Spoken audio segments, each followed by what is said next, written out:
que Vasco e Palmeiras tentaram atravessar um negócio recentemente fechado pelo Atlético Mineiro. Tem as últimas do mercado, bastidores, finanças, o futuro de Everton Cebolinha, o Sporting de Portugal de olho no goleiro do Palmeiras. Falo também sobre Robinho Júnior, que ao que parece deve deixar o Peixe. Sempre bom ter vocês por aqui, sem perder tempo, pedir para deixar like, se inscrever no canal e ativar as notificações, gente.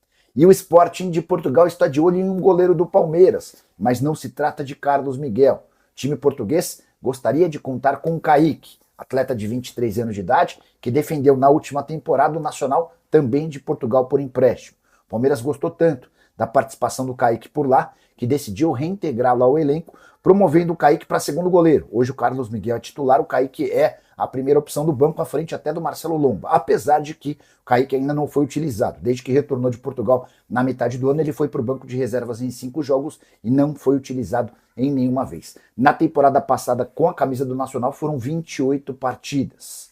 Só para completar, hoje o Kaique está avaliado em 2 milhões de euros e tem contrato com o Palmeiras até junho de 2030. Duvido que o Palmeiras aceite uma proposta baixa com cifras parecidas a essa, até porque se desfazer do Kaique, vai precisar contratar um outro goleiro, Lomba, que seria o reserva imediato, já vive os últimos momentos da carreira. E aí só mais um detalhe importante, nesse momento, o Carlos Miguel, que é o titular, vive seu momento de maior contestação com a camisa do Palmeiras. Ele tem falhado com alguma frequência, a última das falhas, a mais grave de todas, contra o Cerro Porteño, empate 1-1 no jogo de ida das oitavas de final da Libertadores. O Verdão vai precisar vencer o time paraguaio em Assunção na quarta-feira para passar as quartas de final. Se empatar, vai precisar levar a decisão nos pênaltis. E o Vasco e o Palmeiras tentaram atravessar o Atlético Mineiro na contratação de Fred. A informação surgiu nas últimas horas do staff do jogador. O Fred assinou contrato com o Galo até 2030 e vai ter direito a um salário próximo a 2 milhões de reais por mês. Por salário, entenda salário, direito de imagem e luvas. Importante contar que o Fred vinha negociando com o Atlético desde o ano passado. Ele é torcedor, confesso, do Atlético. Esteve nas categorias de base antes de se mudar para o Inter e depois para o Shakhtar Donetsk, onde fez toda a sua carreira no exterior. O Palmeiras e o Vasco, até especialmente o Palmeiras, assinaram com propostas melhores ao Fenerbahçe, mas a vontade do Fred em voltar para o Atlético e mais especificamente em jogar na Arena MRV acabaram por determinar essa situação. Quero contar ainda que o Atlético vai fazer um pagamento de 12 milhões de reais fixos ao Fenerbahçe e mais 3 milhões de reais em bônus, mas essa grana só começa a ser desembolsada a partir de 2027. Informação importante sobre Everton Cebolinha, o atacante que ainda não completou 12 jogos no Campeonato Brasileiro, teve um resfriado conveniente. Por que eu estou dizendo isso? Cebolinha não tem sido utilizado nas últimas partidas do Flamengo. Dessa maneira, se mantém com 10 jogos no Campeonato Nacional, que lhe permitem atuar por um outro rival da Série A. Você sabe, né? Um atleta que fez até 12 jogos no Brasileirão ainda pode se mudar para outro clube. Fez a 13ª partida e isso está impossibilitado. Cebolinha não disputou os 2 últimos jogos, contra a Vitória e também contra o Cruzeiro, e também deve ficar de fora diante do Mirassol. Um quadro gripal o impediu de treinar ao longo da semana. Cebolinha que não joga desde 26 de junho, no empate em 1-1 do Flamengo contra o São Paulo. Na oportunidade foram 13 minutos em campo. É importante registrar ainda que o Cebolinha tem hoje como seu grande problema a questão salarial. Ele tem contrato com o Flamengo até dezembro, e para sair agora, haveria necessidade de uma compensação financeira para o Fla. Pro Cebolinha talvez seja mais negócio esperar até dezembro, porque em vez de o Flamengo receber essa compensação financeira, quem ganha o dinheiro é o Cebolinha. O problema é que ele ganha 1,5 milhão de reais por mês hoje, e o Cebolinha ainda quer uma compensação, um pagamento de luvas, que levariam esse custo para mais de 2 milhões de reais mensais. Temporada de 23 jogos, 3 gols e uma assistência. A pergunta que eu deixo para você: Cebolinha vale 2 milhões de reais por mês? Se você fosse o dirigente do seu time do coração e pudesse contratar o Cebolinha de graça, até quanto você toparia gastar? Já usa o espaço para comentário e registra a sua opinião, beleza? E o staff de Robinho Júnior procura clubes para o atacante de 18 anos de idade. A verdade é que Robinho não consegue jogar sob o comando de Cuca, atleta que foi recentemente sondado pelo Genoa da Itália, embora sem proposta, e tem sido alvo de especulações com clubes da Série A. Paulo Brax, do Atlético, é um daqueles que demonstraram em algum momento interesse na contratação do jogador. O Robinho não sai do banco de reservas em partidas do Santos há 6 jogos. Ele só jogou um dos últimos 9 jogos. São 12 partidas na atual temporada. Na avaliação do Cuca, há atletas hoje mais prontos do que o Robinho. Diante desse cenário e com a necessidade de faturar dinheiro, o Santos cogita emprestar o Robinho ou até vender, dependendo da proposta. Contei para vocês que o Santos tem 2 meses de direitos de imagem atrasados, tem um transfer ban que vai custar cerca de 20 milhões de reais e tem seu técnico Cuca pressionando a diretoria em busca de contratações. Tudo isso em meio às disputas de Sul-Americana, de Copa do Brasil e a briga contra o rebaixamento no Brasileiro. Nesse domingo, o Santos visita o Vasco, lá em São Januário. O Marcos Roberto completa. Nicola, o Palmeiras não estava falando de contratar o lateral direito? Quem é Marcos Luiz Antônio, que vai contratar? Não é o Palmeiras, já que é a lateral a minha. Vamos lá, Marcos. Todas as últimas vezes que eu conversei com o pessoal do Palmeiras, todas as vezes eu ouvi que o Palmeiras não ia contratar reforços, tá? Tinha perguntado sobre Fabinho, que está livre no mercado, não queremos. Perguntei sobre Luiz Henrique, não queremos. Não queremos e não vamos contratar. A ideia do Palmeiras para essa janela é não perder titulares e nem buscar mais reforços. Isso pode mudar se o Palmeiras for eliminado da Libertadores da América. E aí tem um bastidor super importante. O Palmeiras vai jogar na próxima quarta-feira em Assunção, no Paraguai, precisando vencer para passar de fase. Se empatar, decisão nos pênaltis, qualquer outro placar, e o Palmeiras é eliminado nas oitavas de final da Libertadores. A Leila colocou na cabeça que ela precisa ser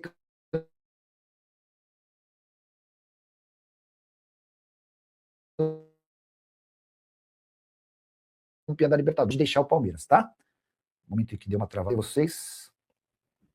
Espero que estejam, enquanto isso eu vou continuar falando por aqui. Então, estão me vendo, beleza. É que tinha dado uma travada aqui, não sei se travou para vocês também. Mas a Leila está obcecada com a ideia de sair da presidência do Palmeiras em dezembro do ano que vem com pelo menos um título de Libertadores. É o que está faltando para ela. E é por isso que ela abriu mão, desistiu de vender atletas que são titulares. Se o Palmeiras for pelo Cerro, porque o Palmeiras vive uma realidade financeira um pouco...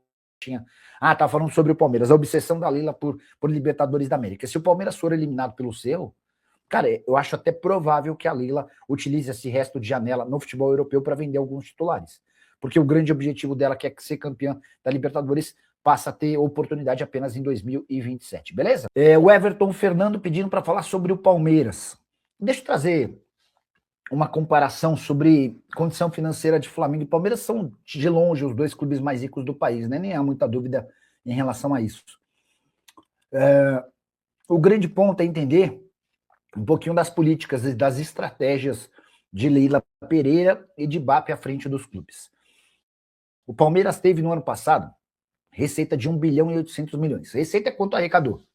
O Flamengo teve uma receita de 2 bilhões e 100. Diferença pequena de 300 milhões de reais. Superávit do Palmeiras, de 292 milhões. Superávit do Flamengo, de 336 milhões. Dois times que caminharam meio parecidos, tá? Flamengo com mais receita, Flamengo com um pouco mais de superávit. Coisa começa a mudar quando a gente olha para a dívida operacional líquida. A dívida do Flamengo de 174 milhões, a dívida do Palmeiras de 783 milhões. Mas é aqui que eu quero chegar em relação a estratégias, a política de investimento. O balancete do Flamengo aponta que a alavancagem do Flamengo comprometeu 14% da sua arrecadação anual com compromissos. Palmeiras tem uma alavancagem de mais ou menos 60%, ou seja, 60% da arrecadação anual está comprometida com os compromissos do Palmeiras, tá? É o Palmeiras que precisa mudar? É o Flamengo? Na teoria, não. Os dois vão conseguir cumprir suas obrigações sem muita dificuldade. O que daria é para o Flamengo ser um pouco mais ousado. Se o BAP quisesse trazer nessa janela o Almada e o Luiz Henrique, o Flamengo aumentaria a sua qual que é o termo? Alavancagem, o seu compromisso de receitas em relação a custos, mas, cara, não sofreria, não passaria fome, não atrasaria salário. Mas só para vocês entenderem um pouquinho de como é que andam as contas dos dois clubes mais ricos do país, tá bom? William Fernando Nepomuceno, outro que está sempre com a gente. O Palmeiras, se não ganhar a Libertadores, vai completar 5 anos. você não ganhar a Copa do Brasil esse ano vai completar 6 anos. É muito pouco nos últimos anos. William, o grande ponto é muito pouco para um time que tem investido pra caramba, né? Cheguei a contar para vocês nessa semana que a folha do Cruzeiro é a terceira do país, ultrapassando o Corinthians. O Cruzeiro gasta 35 milhões de reais por mês, o Palmeiras gasta 42 e o Flamengo gasta 50. O Flamengo venceu no ano passado o Campeonato Brasileiro e a Libertadores da América. A Leila Pereira está desde 2022 na presidência do Palmeiras, ganhou o Brasileiro, ganhou o Paulista, ganhou a Supercopa, ganhou a Recopa, mas ainda não ganhou a Libertadores da América, né? Essa conta da Copa do Brasil eu nem tinha chegado a essa conclusão. Ela não foi campeã da Copa do Brasil? Quer ver, ó? Leila Pereira, campeã Copa do Brasil. Não, foi sim. Sob a gestão da Leila, o Palmeiras conquistou o título inédito na Copa do Brasil feminina, não conta. Não estou falando da Copa do Brasil.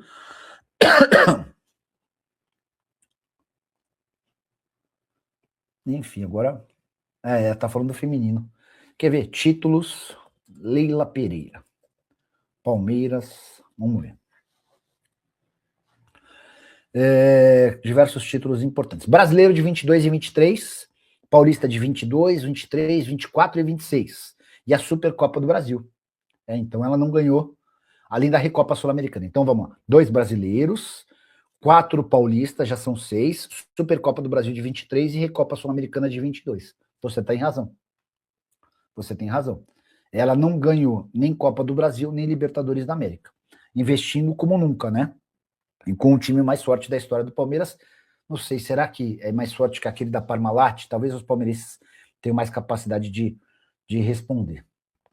Fábio DK, informações sobre Carlos Vinícius no Palmeiras. Fábio, vou até mandar uma mensagem para o empresário dele, mas sendo bem honesto com vocês. Chama Flávio? Flávio, boa noite. Tudo na paz? Mandei aqui. A resposta não tá boa, mandei de novo. Deixa eu ver se...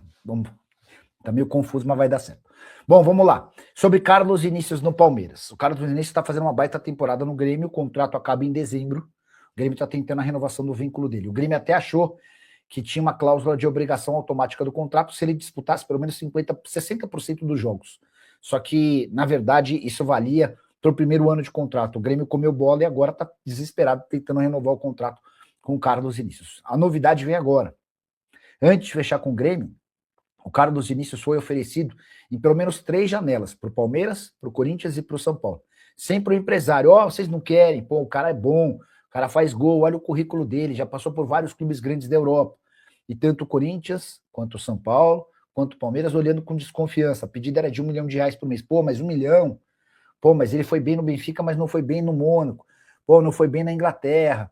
Não dá para gastar 1 milhão, precisava vir por menos. Não, por menos não dá, o cara tem salário alto, senão a gente vai pôr em outro clube. No final das contas, só o Grêmio apostou no Carlos Vinícius. Deu um salário de mais ou menos 750 mil, 800 mil em carteira e mais 150 mil em bônus, tá? Então o Carlos Vinícius chegou perto do 1 milhão que ele queria, ganhando 950 mil no Grêmio, com um contrato curto. E agora a coisa se inverteu. Agora é o Corinthians, é o Palmeiras.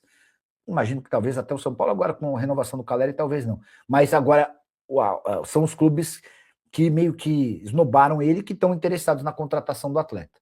Mandei mensagem aqui, deixa eu ver se o empresário responde. Se ele der algum parecer, eu conto para vocês, tá bom? Flamengo e Palmeiras, os 2 clubes mais ricos da América do Sul, têm uma diferença importante no que diz respeito à alavancagem. Bora explicar em detalhes essa história. Quero começar contando que o Flamengo teve receita na temporada passada de 2 bilhões e 100 milhões de reais contra 1 bilhão e 800 milhões do Palmeiras. Os dois melhores resultados do continente. Superávit do Flamengo de 336 milhões de reais, o do Palmeiras de 292 milhões, números estratosfericamente bons. A dívida operacional do Flamengo foi de 174 milhões, e aqui começam as diferenças mais gritantes. A dívida operacional do Palmeiras de 783 milhões de reais. Mas aqui vem o pulo do gato. O balancete do Flamengo aponta uma alavancagem de 14%, ou seja, o Flamengo comprometeu 14% da sua arrecadação anual com compromissos. Já o Palmeiras tem uma alavancagem de mais de 60%. A alavancagem é a relação entre receita e dívida. Diante desse cenário, você consegue perceber perfis diferentes em relação a se arriscar. Flamengo mais conservador, Palmeiras mais ousado, comprometendo mais de receitas com dívidas do que o Flamengo. É por isso também que muita gente cobra que o BAP, o presidente do Flamengo, seja mais ousado. O que você pensa sobre esses números? Já usa o espaço para comentário e opinião.